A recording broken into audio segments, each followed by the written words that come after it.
And we are live. Ladies and gentlemen, welcome to the Best Phone Plans Podcast. This is episode 27. Dennis and I are here with special guest Jesse Sims from Ting. Jesse is sort of the marketing manager and coordinates a lot of the partnerships at Ting, which is really cool. Jesse, how are you doing today? I'm doing great. Yeah, I can't complain at all. Thanks so much for having me. Excited to be here. Appreciate being invited on the channel. I think all the content you're creating is excellent, very informative.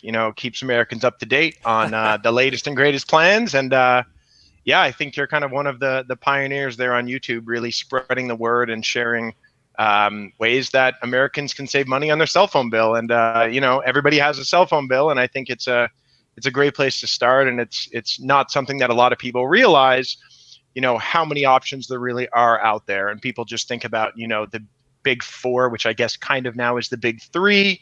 But there's so many more providers out there that often can, offer you a lot more for a lot less. Yeah, and I think Ting has sort of carved itself out as a little niche carrier offering really valuable, affordable cell phone plans for a great target group of people who seem to really love Ting. I love the subreddit and checking that out. I want to kind of rewind the clock a little bit and ask you how Ting got started, right? So Ting is owned by Two Cows. I hope I'm saying that right. But that's based out of Ontario, Canada, right? So what is a Canadian company based out of Ontario doing with a United States MVNO? Well, I think if you look back, so our parent company, Two Cows, is a major player in the domain name space. So we operate both wholesale and kind of retail domain names, and that is worldwide. So we were based in Canada for a long period of time, originally actually based in Flint, Michigan.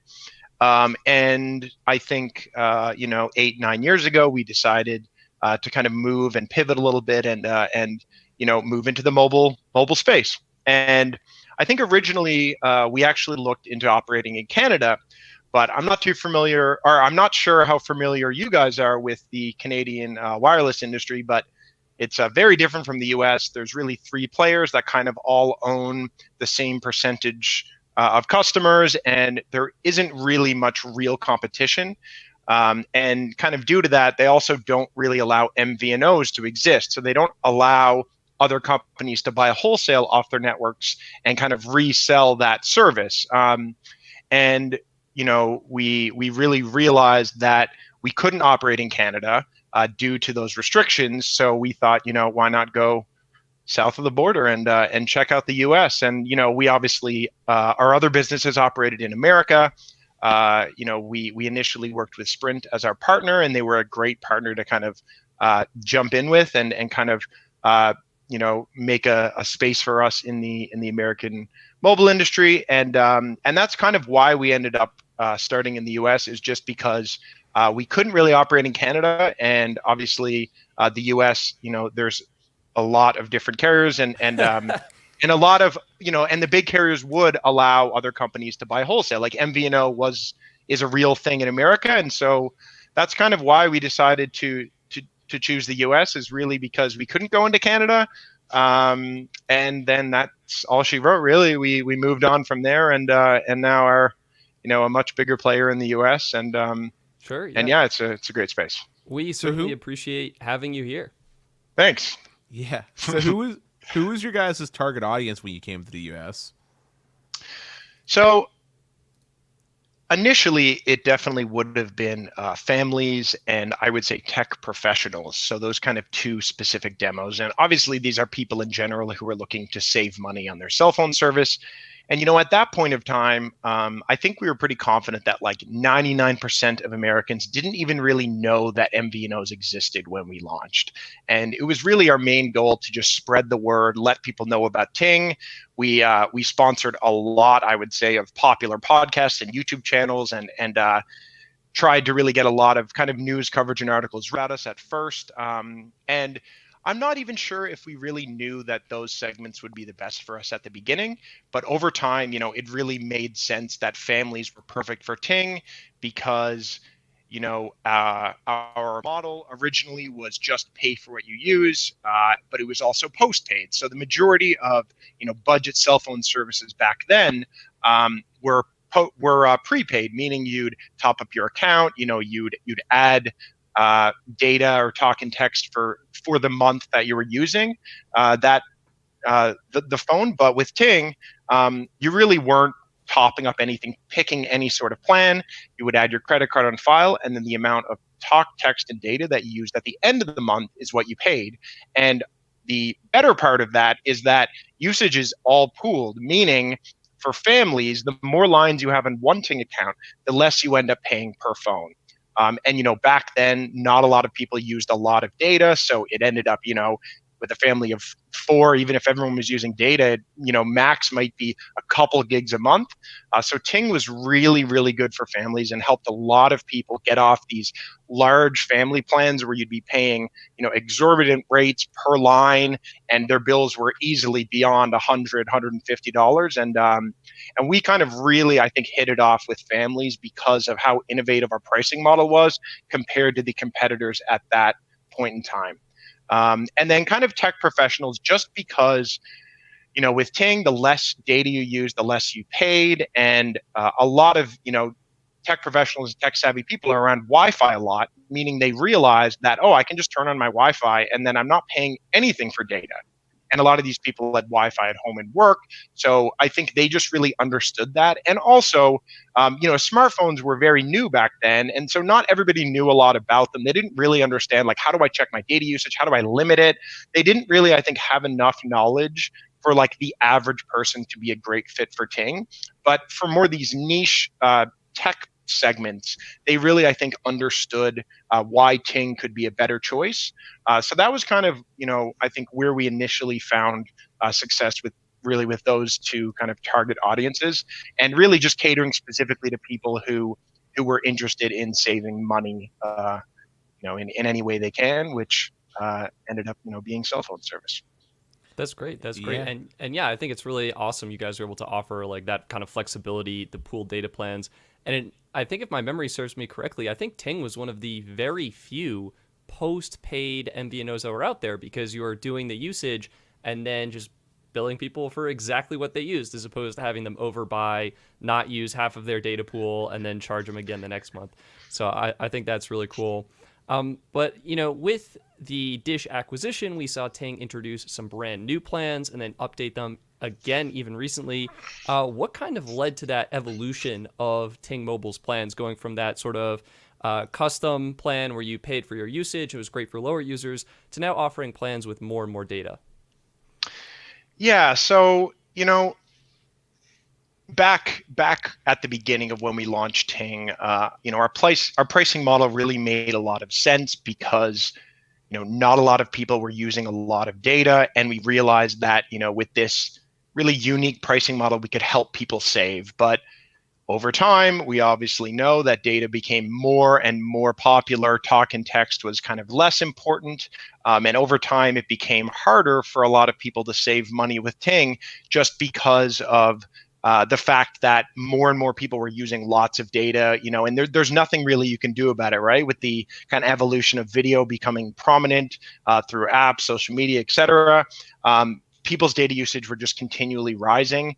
And, I think, we are customers of cell phone services too. So we understood that, like, if you can find, $5 or $10 less on a plan, you're going to end up picking that likely, even if you love your carrier. And that's the thing, is we had a lot of people in the past couple of years say, I love Ting, I don't want to leave, but I have found this better deal elsewhere. And the great thing is, being able to work with Dish now, we were able to kind of negotiate lower pricing with the network partners. And then that allowed us to really significantly drop our pricing across the board and really provide some sort of pricing option for everybody. So we went from more of a niche carrier to something that, whether you use 2 or 20 gigabytes a month now, you really can, save a lot of money with Ting, and we're really competitive with I would say any other carrier out there.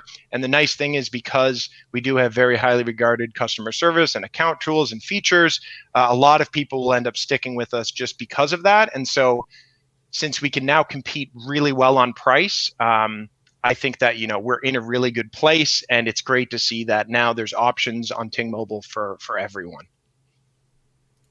And Dennis, I think you had a great question related to usage over the past couple of years, because Ting, as an MVNO, I would imagine would be able to kind of track and monitor usage, right? Right. Well, I guess that would be more towards you, but yeah, I was basically curious, like with COVID going on and everything going on, how has like the usage patterns kind of changed for your users? Because I know it's kind of, I would assume that with what you've been saying, like usage dramatically increased, which kind of affects your business model with how you were originally aiming at things. Yeah. So when kind of COVID hit and, the pandemic really happened and people started spending a lot of time at home, we saw cellular data usage drop considerably around the middle of March 2020. And I would say it probably dropped even more so for our customer base compared to the average carrier, just because of how with Ting, the less you use, the less you pay, right? So a lot of our customers realized, okay, well, I'm home all the time. I'm just going to, make sure I'm always using Wi-Fi, and then my phone bill is going to be cheaper than ever before. And I think, in a period of time like COVID, where people really were trying to save money in places that, they may not have considered in the past, Ting became a really, really good option because everybody's home all the time, right? And the majority of people are, calling through video chat on Wi-Fi. So they're not using much of their phone, meaning they're not going to pay much with Ting. And I think that's probably a little bit different from other carriers, where if you're already paying for an unlimited plan, you probably don't care as much about, turning on Wi-Fi, because it's not going to change your bill at the end of the month, which was very interesting. We also saw a slight increase in talk and text over that time, which at first kind of surprised us, because we would think, oh, well, we do cater to kind of a techie base, and we believe that, most of these people will realize, they can use Zoom, they can use FaceTime or whatever, and they're not paying for data. But I think one thing that we kind of, hypothesized based on this is a lot of people likely were reaching out to older family, parents, seniors who may not be as comfortable using, video conferencing technology. And so they were probably calling them and, texting them to just check up on them. And that's likely why talk and text increased in that period, whereas data, dropped significantly. Yeah, as someone that has a million tech messaging apps on my phone, I can tell you that I use texting probably the most between my work and when talking to family, for the reasons you mentioned. Yeah. One other neat thing was that we did also see churn, which is the percentage of people that would leave Ting every month, significantly decline during that period, which also makes sense, right? Because I would say Ting's plans during that period of time were potentially better than ever, just because if you don't use much, you're not paying much. So people, never got a bill, higher than they would have expected. So people really didn't leave us during that period either. So, it definitely felt good to know that, in this period of time, we were able to help people save money. And, that's something we used in a lot of advertisements and stuff, is like, if you're at home all the time, we can help you save. If you're paying $30, $40, $50 a month flat for a plan, like, you should reconsider that, because, you're not likely using the data that you're paying for. Right. Yeah. So I guess my next question would be, do you know how much data on average Ting subscribers are using? Well, that's a bit of a hard question, because we have a variety of plans now. Okay. So we have our Flex plan. We have now 2 set plans, set 5, set 12, as well as 2 unlimited plans. I think, in general, our like, someone who will pick a Flex plan is likely a lower data usage user than someone who would pick the 5, 12 or unlimited plan. So Right. I don't know if I have exact numbers, but I would say, Flex users per device is probably slightly below 1 gigabyte per device. And then when we go to our actual kind of set and unlimited plans, they're typically around the data amount that they're paying for. Right. And the nice thing is you can switch plans with Ting. So if you pick our set 5 or set 12 plan, at some point you could say, okay, I really want to switch to Flex because I feel like I'll save money there. So one of the things that is interesting about Ting is you guys have done a really good job at like supporting lots of features like Wi-Fi calling, voice over LTE, visual voicemail, so on and so forth, which is kind of rare in the MVNO space. And I was just wondering, like what is the process in getting support for those features? Like, why are you guys able to do it when other MVNOs can't, I suppose? Yeah, so this is it's not a complicated response, but I think it's due to the fact that we have a very, I think, agile product team who typically works on, solving problems quickly and effectively versus, tackling something at a large scale. So we often will basically say, okay, there's something that really can help us a lot and doesn't take a lot of effort. We're going to jump on that and kind of solve that first, and then kind of go down from there. So we really focus on what's the most important problem that we can fix that potentially takes the least amount of effort, just because that helps us a lot and allows us to push out a feature and update as quickly as possible, and then we can start testing that feature and improving it as we go, instead of spending months on something, launching it once it's perfect. And I think that really does make things easier for us in terms of pushing out features. And I think in general, like, we are all customers too, and we try and put ourselves in the customer's shoes and try and think about what is really the most important thing that they need to be that they need right now, right? So I know there's a lot of competing priorities, a lot of people who would prefer one thing to be done versus the other, but we try and really just focus on, okay, what would really benefit the customer experience first, and how can we tackle that? And then once we tackle the thing that will have the largest impact with the lowest amount of effort, we kind of move down from there to really solve any sort of issue and launch any feature as quickly as we can. That's great. That's great. Are you able to share maybe something that you're working on right now, like a cool feature that's coming out? Well, I am not on the product team, so it's hard for me to talk too much about that. I think, we're excited for a lot of things in the future regarding Ting. I think we're excited about Dish launching their own network because, at some point they will be really an MNO, and they're going to have a, 5G only network, which we're excited about because, there's a lot of, when we're building new, products and features, and our product and development teams really, we need to take into account of a lot of older technology when launching this, just because, carriers have been around for a long time. These networks, have 3G, LTE, but being able to launch on a 5G only network actually, simplifies this for us significantly, and will allow us to, launch features more quickly, less QA testing, less complications, which should really streamline some of these, I guess, features and delivering a product of some sort. Like, we're really excited about being able to do that a little bit quicker, I would say, than potentially having to use a network with more older infrastructure that we need to take into account when kind of building those tools. Gotcha. And Stetson, I'll let you go. I know you're chewing at the bit here to ask your question. Go ahead. Well, I'm curious now. It sounds like, eventually Ting will migrate over to Dish's 5G network. That's going to be incredible for development standpoint. What is that migration going to look like for existing Ting customers? Because they're using potentially older devices. They're likely still on 4G LTE. Will you be eventually bringing everyone over, or, what can they expect going forward with their Ting service? Yeah, I think this is still a ways away. I know Dish is not planning on launching their network for a while, from my knowledge. So I don't think I have an answer to that right now. I think Sure. if anything, we would really try and help and assist our customers to make it as easy as possible for them to make that transition. I don't know if I have any updates on that or know really enough. I'm more of a marketing guy than a product guy.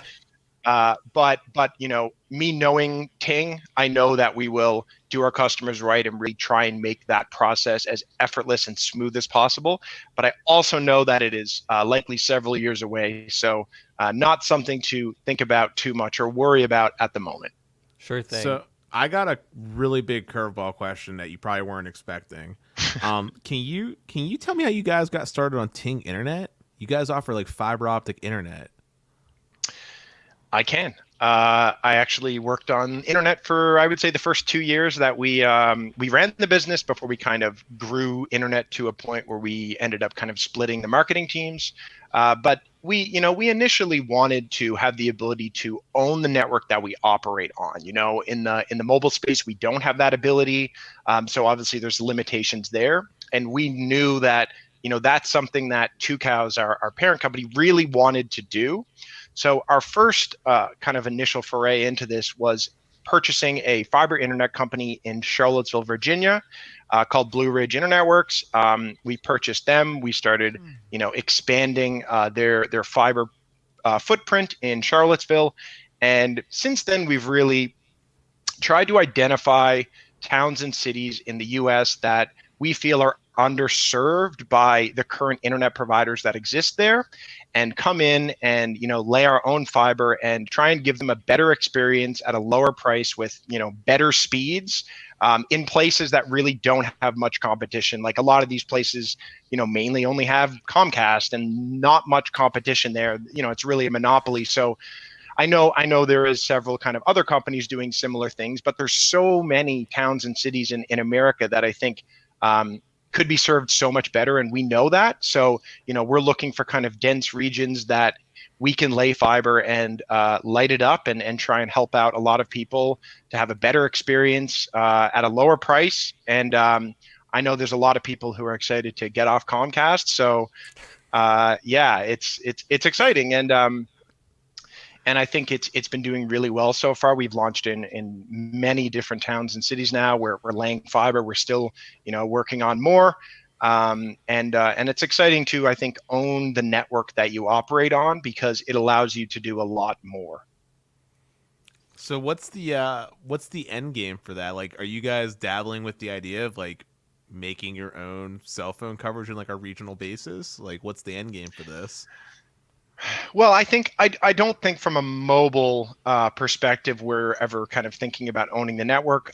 As Dish really owns the Ting customer base now and brand, we'll be jumping onto their network. So I guess realistically we do own our own network as Dish owns Ting. So I guess we kind of got there, just not through our previous parent company, Two Cows.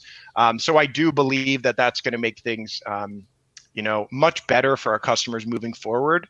Less, I think, device and network issues, just because we're the ones who own it. So we don't have to kind of jump through hoops to make things happen. We're the ones who are able to kind of do it because, we own it. Gotcha. Yeah, I just thought that was crazy, and I also thought the locations were a little odd when I was looking at the spots, but what you said makes a little sense. I get it. Just saying, if you want to throw in a word, you're more than happy to come up to Western Pennsylvania or anywhere in PA if you'd like. Thanks. Well, I think if you go to ting.com/internet, you can actually submit your town or city to be lit up with Ting fiber. So definitely go in and submit your town. Yeah, maybe it'll happen. Funny, Jesse. When I was looking to move out of my house in Massachusetts, the cities where Ting Fiber was one of they were the cities I was considering, because I wanted to make sure I had fast internet, and I knew Ting Fiber, along with Google Fiber and a few others, would be able to offer that. So that's really cool that this cell phone company you wouldn't necessarily associate as an MVNO offering gigabit fiber home internet, but that is really, really cool. I want to kind of jump back to the mobile side of things a little bit, because I know Ting is really active on Reddit. You guys have a great Reddit community and thread. And I wanted to ask you, like, how has the Reddit community comments, feedback, and suggestions played into the development of Ting, whether it's prioritizing features or addressing certain customer concerns? I think, I know it has helped immensely. I think I have a unique, perspective here, just because I was really the person who, when I first started, I ran our social media and communities, and I first identified that Ting was being talked about in a lot of different places on Reddit, specifically the frugal subreddit. We were very popular there. There was this guy who posted a thread about how, he helped his family save thousands of dollars a month just by switching to Ting. This was at a point when I think Ting had only existed for around a year, and nobody, not nobody, but most people, I would say, on Reddit didn't even know Ting existed. And this post blew up, a couple thousand upvotes. It was the top of the frugal subreddit for, a day or two, and had, hundreds and hundreds of comments. And, I'm seeing this and I'm saying, okay, well, it's nice to see these discussions on Reddit. And, I love to see that. And, wouldn't it be nice to really have a community of people that can come and talk about Ting in, a central place? And, in general, Reddit is more of, an unbiased forum than something like, traditional social media, and allows people to give different perspectives. And I felt like creating the Ting subreddit would be a great way to kind of bring those discussions in one place and allow people to, ask questions, get answers easily, and easily be able to search other, people's posts. And, the nice thing is on traditional social media, if somebody asks a question, Ting customer service is going to be the one to respond. But on Reddit, you often get other Ting customers, maybe just other fans of the mobile space in America. And I knew that this was a good way to generate those discussions, get people just talking about Ting, but not even just Ting. I would say cell phone service in America in general, because we're really all about people saving money. And, if you can find a better plan elsewhere, we understand that, we are customers too. People want to save money. And as much as we want you to stick around, if you can find something that's better, we're cool with that. We want you to save money because we know there's enough people out there that really can save with Ting. So that's kind of how it started. It's a funny story of how I actually got the /r/Ting subreddit, which is, sure. I just, searched it on Reddit, and there's like 4 members, I guess, or followers of the subreddit, with like no posts. And I think originally it was supposed to mean like arting, like ARTING, which is like, I guess, making art. I don't know really what it was, but some guy created it. I don't really understand, but I messaged him being like, hey, I run social media for Ting. Is it like, are you open to potentially, making me a moderator, or kind of, handing over the subreddit to me, because I know that nobody's really using it. And funny enough, he was like, if you send me some Ting swag, I'll do it. And I don't know if that's considered a bribe, because I'm not the one who was trying to bribe him. He's like, oh, send me swag, and then sure, I'll give it to you. So I did that, and then we got control of it. And at that point in time, to be honest, it was a little weird, because this was, late 2013, early 2014, where, to my knowledge, like no other companies were like moderating their own subreddits. And I felt a little bit weird about the fact that like we were moderating the Ting subreddit. So if people came in, they would be like, okay, well, Ting is stifling conversations, like negative comments, negative conversations, but that's not what I wanted. I just knew that, in general, people like living in their own ecosystems, their own communities, and getting support there versus having to go somewhere else. And I was like, man, what if we could offer technical support directly on Reddit and get our customer service agents in there, where you can actually just, DM or private message somebody, one of the moderators in the Ting subreddit, and get support that way. And I thought that was really nice, but I was just a little bit worried that people would come in and think that it was, just shills, and everybody, anyone who said anything negative, we would just, remove it. But I made sure that did not happen, and it really doesn't. I think people have brought up many issues that, made a lot of sense. And I think going back to your original question, it told us a lot, I think, about what people really wanted in terms of features and plan specific stuff too. Like before we launched our new plans, we took a long look at a lot of the discussions about pricing, because I think people over time knew that current Ting plans were becoming a little less, just a little less exciting and not as good from a real cost perspective if you're a customer trying to save money.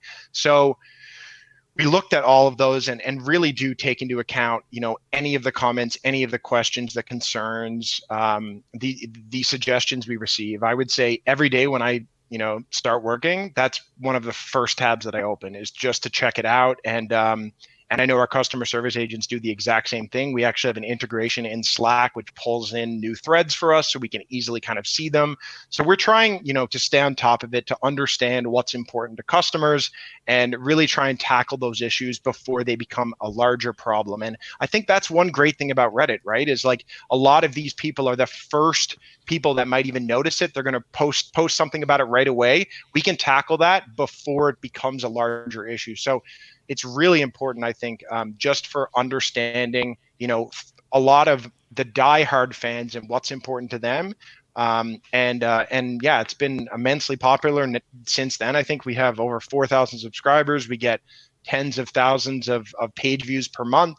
And I think it's great because it's an unbiased place where you can come in and just ask questions. A lot of people saying, hey, Ting looks good, but like, is it really good for me? Is it too good to be true? What don't you like about Ting? And we get, genuine responses there. And we try and not like insert ourselves in those conversations unless, we really think we can provide some help or insight. And it's typically more technical support stuff where we come in and try and help.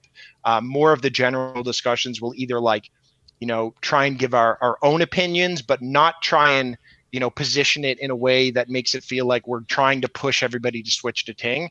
Because, like I mentioned before, we really just want to help people save money on their cell phone bill, however that can happen. So on the topic of features or things that are requested pretty often on Reddit, a lot of users are wondering about eSIM support. Do you know if there's any plans to get that going anytime soon? Yeah, so it's something we've been considering and want to do for a long time. I actually was speaking with a product manager recently, and it's been on the top of his list for a long time. And I think one of the main issues kind of leading up to 6 months ago is that, we're a much smaller organization than the bigger carriers, right? So it was a lot harder for us to really put in those resources to make eSIM happen just because we're small. We're not a huge company like Verizon or AT&T or T-Mo. So, we had a limited dev team, limited product managers, and based on resources at that time, we didn't really have the ability to do that. Now, since being owned by Dish, a large amount of resources right now are going into our MSE platform. So Ting is actually going to be kind of operating the infrastructure that Dish is going to be running on from kind of a billing and provisioning standpoint. So that is really the first thing that our dev team is focusing on, because all of Dish's cell phone services will be running off of Ting's backend. So that is something that has been really our main focus since being acquired by Dish. And eSIM is still on the top of the list. It's just there's always competing priorities, and often we need to really choose what is the most important at the time. And for Dish right now, it's really this MSE platform. So well, that's exciting stuff. I didn't know that. Yeah, no, that makes perfect sense. It's really exciting that they're going to be taking your customized tools that you developed and using it for the whole of Dish. That's fantastic. Yeah, I'm actually wondering if you're able to talk a little bit more about those. I know I was reading on Reddit, user/literally unlimited. Shout out to that person providing some awesome value. Mitch. Yeah, shout out to Mitch. Okay, Mitch is a rock star. What I wanted to ask you about is, can you describe what went into the development of those tools? Or it sounded like Ting basically built these custom in-house tools to better serve their users. And I guess I'm wondering, like, were you using open box software before, just off the shelf, run-of-the-mill stuff? What led you to build these tools, and what have they enabled you to do that other carriers may not be able to do? Yeah, so we kind of decided to develop these tools because we really couldn't find anything out there that worked for us. And we realized it was easier and cheaper to just build something from the ground up. And, because we're not your traditional carrier, the existing tools just really didn't fit how we wanted to run things.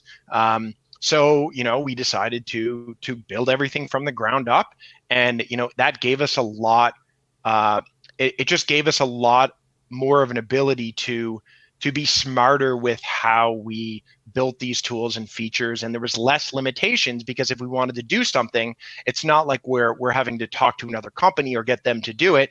We just say we want to make this happen, and we did. And I think back when Ting started, the only focus was like, how can we improve the experience for Ting customers? And it still is. It's just there's a lot more ongoing now with Dish and stuff, but it allowed us to spend a lot of effort on building our account tools and features and really everything that encompasses from the ground up and just the way that we wanted to make it happen.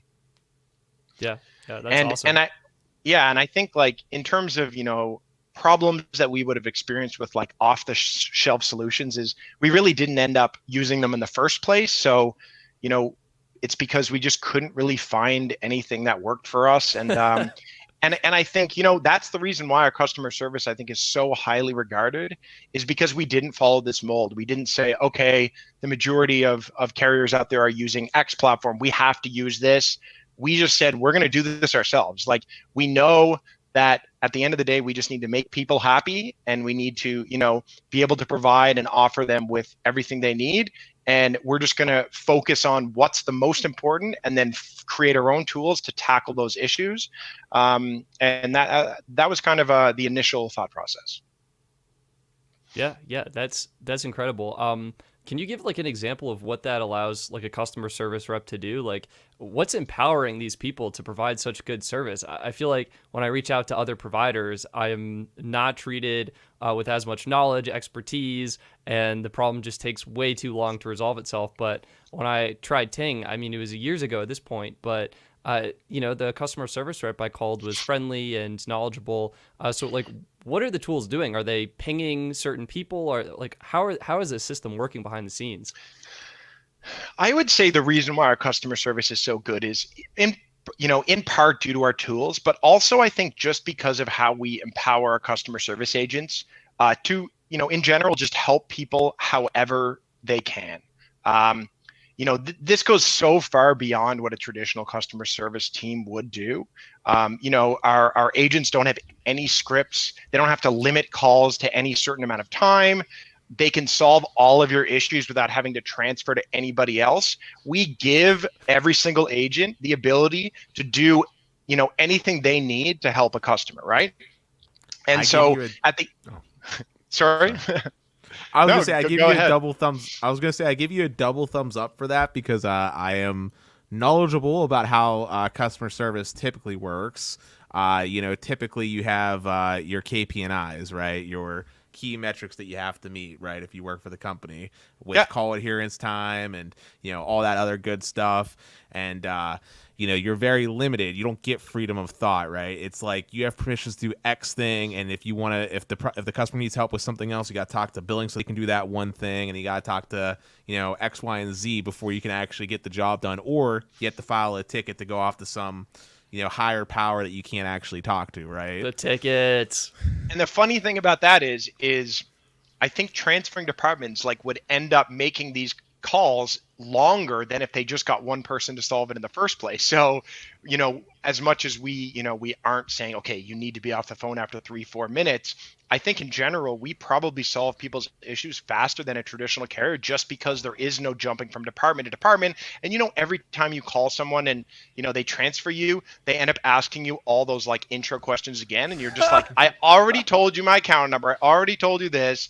And we just eliminate a lot of those just like, kind of stupid things that don't really add any value other than, slowing down this process and making you kind of annoyed, right? Like it's just not a good experience. I will say there's a lot of funny, I think, customer service calls that we've had because our our support team really is told help people however you can.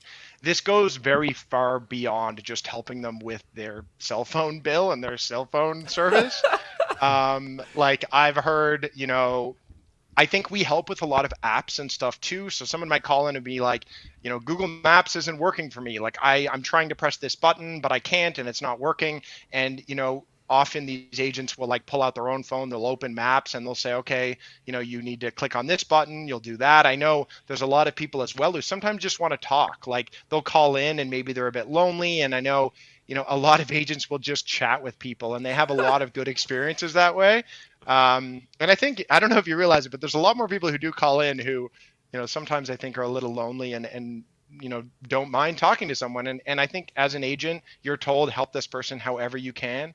And I think our agents really do that. And it allows them to, I think, feel a lot better about their job, right? They're not stuck in this little box. They're not, there's no real like numbers drilled down their throat of like, you must talk to X number of people per day or make sure the calls are limited to a certain amount of time. And I think that pressure that's lifted allows these agents to be a lot more I think happy about coming to work every day and helping people because, there's a lot more that you can help people with than just cell phone service. And I think, phones in general go a lot beyond just, your billing and, oh, how much data did I use this month and that sort of thing. And so we're able to help people. I think typically it's mostly just phones, but it goes far beyond kind of just the billing and typical questions that people would call in for. Oh yeah. I'll just say it sounds like you're doing a good job. I mean, it shows in the performance. But I'll just say for anybody that doesn't know, a typical call center job is not a fun thing that I recommend to anybody unless you really need a job. I think that's amazing to hear that Ting is doing such a wonderful job with that. And yeah, kind of doing something different, I feel like, in the industry that's typically so regimented. And as Dennis mentioned earlier, like KPI driven, really following the numbers, not really just letting people be people and hanging out. I have a question kind of related to the Dish acquisition and customer service. So Ting, small little carrier, built up this astonishing reputation for customer service and helping people. Dish, I'm going to say they just don't quite have that same reputation right now, and there may be some concern about Ting being able to maintain that. Can you talk about maybe like, is Ting going to be able to continue providing this level of customer service? What may be happening to those existing agents, and just things surrounding that sort of transition to Dish ownership? Yeah, I think Dish has been a really great partner from that standpoint since this transition has happened. All of our customer service agents, are still working on Ting. There has been no real transition in terms of us moving our customer service to a different team or a different country or anything. It's the same team, same everything, and I think I can't say what will happen in a couple of years from now, but from my knowledge right now, there's no plans to change that because, we are still a small team, right? Like we still are very small, and I think we're smart that way. And it's not like there's crazy overhead, despite the fact that we do have great agents. And like from my knowledge, from what I know, and I still hear from customers every day and see people on Reddit talking about how excellent our customer service is. I know agents at our company, and they're still having a great experience. Nothing really has changed. And if anything, things have gotten better because with Dish, coming on board and acquiring Ting, we've been able to lower our pricing so much that I know we have people calling in saying, I've heard about your new plans. Like, I can't wait to switch. My phone bill is going to, be cut in half, or I'm going to save $10, $15 a month. So I think the only change is that people are happier right now. Everybody, right? Because people would call in and people would be sad about leaving. Like, this is before we launched new plans, but they would say, I love Ting, I don't want to leave, but I can save $10 a month, and I need to save that money. So I love you guys, but I have to leave. And now we're not getting that anymore, right? And so as an agent, I think you feel happier. And everybody still has their jobs, still has the same, no crazy KPIs or anything. Their goal is to just help people however they can. And so I would say things have improved. So, I was just thinking about this, but like, as you guys expand, right? Because like obviously Dish is going to become a powerhouse once they get things up and running. How are you going to actually keep up with all the volume that gets generated? Like you said, your goal is to try to keep the team domestic, basically, right? How are you gonna? I mean, how are you gonna do this? Like, do you have like a game plan to, like, for more self-service options, or like, because like if you think about it, like massive companies like, let's take Verizon, right? They probably got like 50,000 employees just doing like call center work in the U.S. alone, right? And then they got all those outsourced people for 24/7 stuff, right? So how are you guys gonna pull that off? Well, I'm not sure I'm the person who has that answer, but like I will say that Dish has been acquiring more cell phone services than just Ting, and maybe they're going to kind of operate multiple sub brands who all do have their own customer service. I know they did acquire Republic Wireless. And I think, maybe there will be some sort of transition where Ting ends up, managing Republic as well. I don't know what's going to happen with any of that, but I do know that the way that our customer service is currently structured is working really effectively for Dish. And maybe it is due to the fact that our agents are empowered and can solve problems quicker and faster, right? Where you might think the traditional, customer service structure actually works better.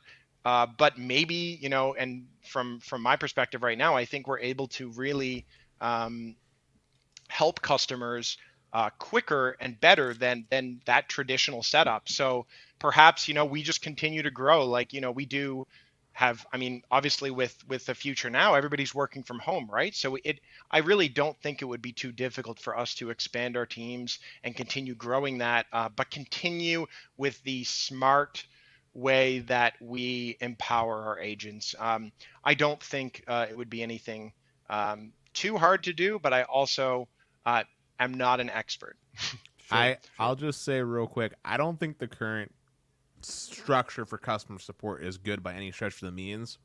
But I also know I can also understand the reason why it exists in the way that it does.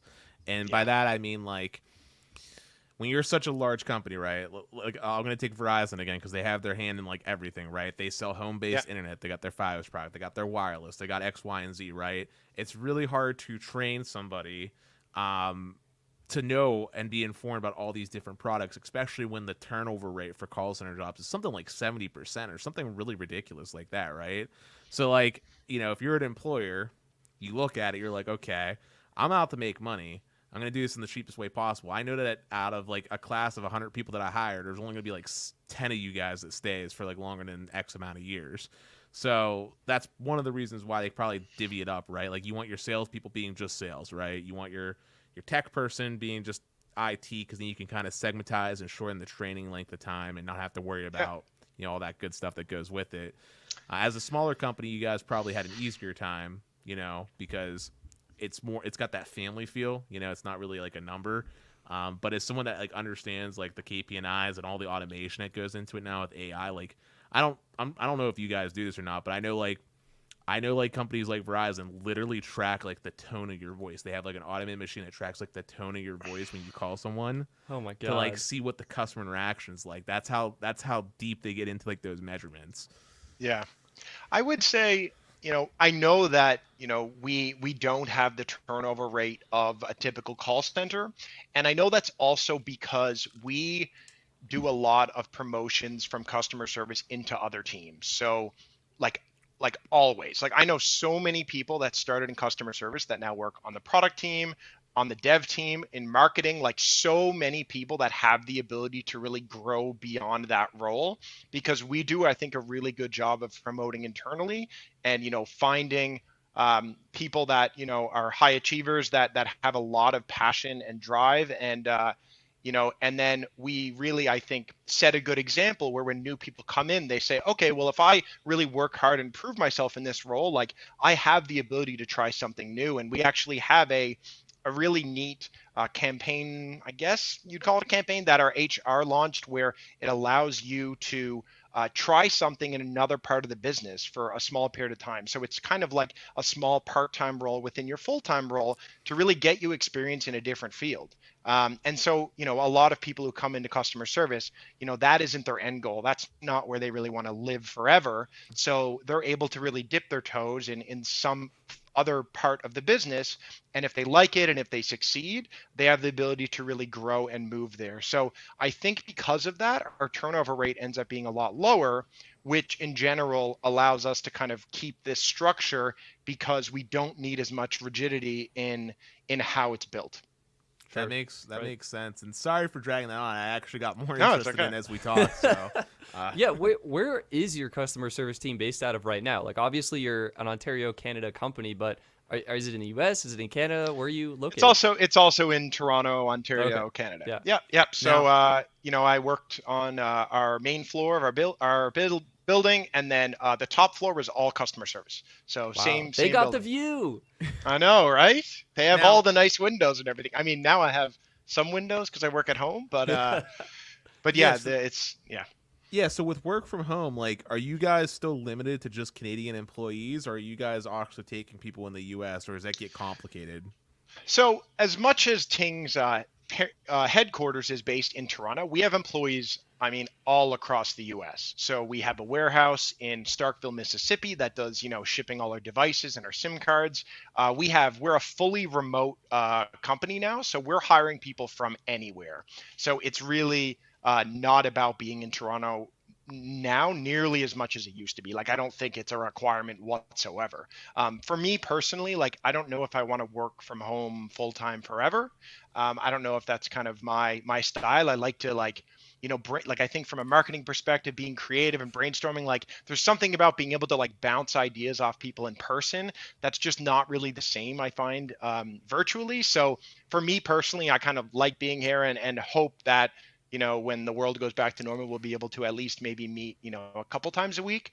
But I know in general, across all of our business, it's not about being in Toronto. And we have people working on the mobile business that live all across the U.S. And, thinking about our internet service, which, is in U.S. towns and cities, the majority of employees live in America. So we do employ tons of Americans, and yeah, That's exciting. Get even That's bigger. so cool. Yeah. Yeah. That's so cool. Stetson, do you want to round things out and ask the fun question that we asked all of our guests? Absolutely, Dennis. Jesse, this is one of my favorite questions. So we ask 2 questions, kind of rounding off the show. Questions are, what cell phone do you personally use? And what cell phone plan do you personally use? And I thought this might be interesting because Ting doesn't offer service in Canada, so we may actually get a Canadian provider as a response here. But Jesse, what phone and what's your plan? Sure. So I am an Android user for sure. I always have been. Not a fan of iPhones really. I don't like how it's very set in stone in terms of what you can and can't do. I've always loved Android from the beginning. My first phone was a Nexus S, which I was Wow. obsessed with. I loved it. Then moved to kind of the Nexus 4, then the Nexus 5. I was like a Nexus guy forever. Of any phone I've ever had, I think the Nexus 4 is my favorite phone to hold. That phone was just like The amazing. glass It had, and the little like dots of reflectiveness on the back. and it had like concave sides that you could hold, like slightly concaved. It just felt so good. It was the perfect size. Like, I don't like large devices, to be honest. I'm somebody who, I don't watch much stuff on my phone, to be honest. I'll use it as a remote with my Chromecast, and like, sure, I text like that. That's like, honestly, it's funny because I work for a cell phone service and I'm very into technology and computers and stuff, but I'm not somebody who watches a lot of stuff on their phone, and I use it more for kind of communicating and sure Instagram and Reddit and stuff. But I'm more of somebody who would like use it as a remote, let's say, versus watching things on it all the time. So uh, this is kind of a background on my current phone, but I was always a Nexus Google guy until I actually had the ability to test out the Galaxy S10 Edge. And I've never been a fan of Galaxy. I didn't like TouchWiz. I didn't like the UI. I just wasn't a fan. Like the older, like S series, just the I don't know, the devices, the overlay, the UI like really turned me off. It was too complicated. You'd pull down the notification bar. Everything was like huge and like blue, and I wasn't a fan. But I tried this S10 Edge, and it was a little bit smaller than the majority of devices out there. I really liked it. I also felt like they streamlined the OS. And to be honest, I've been using this since it came out, and I have had no reason to change. It has it's like completely, I mean, I don't know if it's completely waterproof, but like IP7 It's maybe. IP68. IP68. So I love that it's waterproof. I love that it's kind of the perfect size for me. The camera's great. To be honest, like I haven't had a need to upgrade. The phone is flawless. I think I factory reset it maybe a couple months ago after using it for a year and a half, 2 years. Just because I think over time you do want to do that if your phone naturally will start to slow down. But that is my current phone. I will say, like, if I had the ability to choose any phone, I'd probably choose one of the new Pixels, just because, yeah. I really like the kind of pure Android experience. I think those devices are great. I know the cameras are awesome, but to be honest, I'm really happy with where Samsung went, and I think they listened a lot to people who had issues with their, bloatware and kind of complicated UI, and I think it's up to par with really any Android phone out there. So that is my current phone. When it comes to my current plan, you guys may freak out a little about how much I have to pay for cell phone service because the Canadian market is not the greatest. I mean, forever I paid, I think, $60 a month Canadian, which, maybe like 55 American, for 4 gigs of data. Whoa. And now I've gotten a little bit of a better plan through a provider called Kudo Mobile. The funny thing about Canada is while there's 3 big players, they also have their own like child brands or sub brands that are kind of positioned as like the cheaper alternatives, but they're really just owned by the big carriers and they're almost exactly the same price. So people think that there's real competition in Canada, but there isn't. But I have to choose one. So I chose Kudo Mobile, in which I get 4 gigs of data for $40 a month. So it's still not good. If I was on Ting, I could get 5 gigs for $25. That would be, much better. That's, still cheaper than in Canadian dollars. And I would love to get that plan because I feel like I'm somebody who, uses, I mean, in current times, I'm barely using a gigabyte of data. And if I had the ability to be, with a provider like Ting, I would say I'm switching to the Flex plan tomorrow because I'm not using data right now. But yeah, that is my current plan, and it's slightly depressing. And I know if any Canadians are watching this, they can empathize with me, and hope that someday it will change, and maybe someday we can get Ting in the market. But yeah, I think I think this summer in Toronto, things are looking a little bit brighter, and maybe I will have to switch to a bigger data plan. But I know unlimited data plans in Canada don't really even exist, and if they do, they're like $100 plus a month. So the Canadian, that's one really good thing about not living in Canada is how crazy high cell phone service prices are. Like if you look at the whole world in terms of how much people pay for cell phone service, I'm pretty sure Canada is number 1 or number 2. I think Australia might be above them, but Yeah, it's like right at the top. It is so expensive, and they end up saying that it's because the country is so large that they've had to build towers everywhere. But I don't know. I think that's. I mean, I don't know. I do have one quick question, and this is sort of a personal thing that I'm curious about. We talked about your wireless provider. Who's your home internet up there in Canada, and what do they run you? I'm curious. Well, I live in a condo. I actually bought a condo recently. We have fiber in our building, which is awesome. The thing is when you live in a condo, you're limited because you can only pick the kind of providers that I guess own the networks in the building. So internet in Canada is actually a lot better because MVNOs. I mean, they're not called MVNOs, but I guess whatever the internet Equivalent of IVNOs. that, Yeah, yeah. yeah. They do exist in Canada. Mobile don't, but internet do. So I'm using kind of a company that is piggybacking off one of the big companies. And I got a promo deal for a year where I pay $50 a month for 150 down megabits per second. But I'm actually getting 250, which is awesome. And I think it's probably just because of the fiber connection into the building. Maybe I don't know. I No, mean, I know it. they I don't know. most ISPs over provision by about 10% typically, Nice. and that's for obvious reasons of trying to make sure that they meet their marketing, hubbub. But Yeah. but so you guys don't have like a situation where it's like in the U.S. where it's like just Comcast or else, right? So No, it I sounds mean, we don't. We still only have a couple of providers. There are some like the way that Ting is kind of moving into towns and cities in the US, we do have that in Canada. There's one company called Beanfield that has been doing a lot in Toronto and in the surrounding areas where they light up their own fiber, but it's typically mostly just in condo buildings because, there's a lot of overhead to lay fiber. So, right. if you do it in a building, it's a little bit cheaper. But to kind of do that to homes, it's a lot more expensive. So you need a lot of capital, which typically only these large companies like Rogers and Bell, which are kind of the big companies in Canada, can do. So Well, yeah, yeah. what I meant by that was you said they were piggybacking. So it sounds like that, like if a Bell wants to run fiber to that last mile to the home, like they can't stop another last mile provider from coming in. Like if I wanted to come in and be like, Dennis's ISP, I'm offering coax to the home, then Bell, if I wanted to pay them, has to give me access to their main backbone, essentially.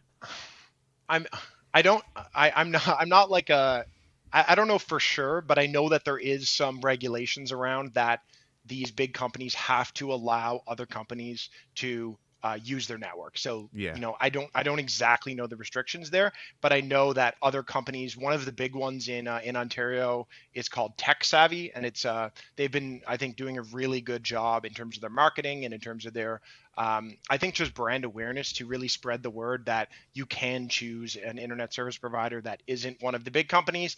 And a lot of Canadians do not like these large companies because they know they're getting ripped off.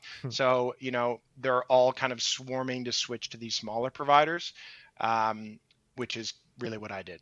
Well, that is Sweet. exciting. Well, Jesse, I just want to thank you so much for coming on the show. Thank you for sharing everything you shared. Did you want to tell anything to our audience in the last moments that you have with us today? Yeah, thank you both so much for having me on. This was awesome. I think I think I've kind of lived and breathed in the cell phone space in the US, for the past over 8 years since I started working here. It's a treat to kind of be on. I appreciate it. I think you guys are doing a great job. To anyone watching, I encourage you to kind of look around and find a provider that can help you save more. If you're using one of the big carriers, there's likely a better option out there, not just in a price perspective from customer service. And we're not the only one. There are some other good providers out there too. But obviously, I'm going to say you got to check out Ting. Got to check out Ting. Yeah, Ting.com. Ting has a promo going on. You can get their 22 gig plan. It's usually $45 a month. You can get your first 3 months for just $25. That is a really good deal. And also, as part of the Ting Partner Program, sign up at stetson.ting.com. Get yourself $25 off your first month of service. That's going to be great. Yeah, so you'd have a free month of unlimited using stetson.ting.com, and then the next 2 months would also just be $25, which I think is one of, if not, the best unlimited offers, or 22 gigs, which is very close to unlimited. I would say not a lot of people can use more than that unless they don't have home internet. But yeah, thanks so much for having me on. This is great. I love it. I think I will give a shout out. I don't know if anyone watches esports who's watching, but we sponsor the best North American StarCraft 2 player in the world. His gamer tag is Neeb. That's kind of my pride and joy. I found him, and he's playing on Twitch every week, streams almost every day. He's won I think over $550,000 playing StarCraft. Was the first non-Korean ever to win a StarCraft 2 tournament in Korea, which was a pretty big accomplishment. And I think there is, some people online who may be watching this and say, oh, I've heard of Ting from Neeb. So thank you for supporting, and thank you guys for inviting me on, and I appreciate it. Love everything you guys do in the YouTube space. I think you have a really nice niche, and there's not a lot of people out there doing what you do. So keep at it. I think you're helping a lot of Americans save money, which at the end of the day is what Ting wants to. Awesome. Thank you so much for your time today, Jesse. We really appreciate it.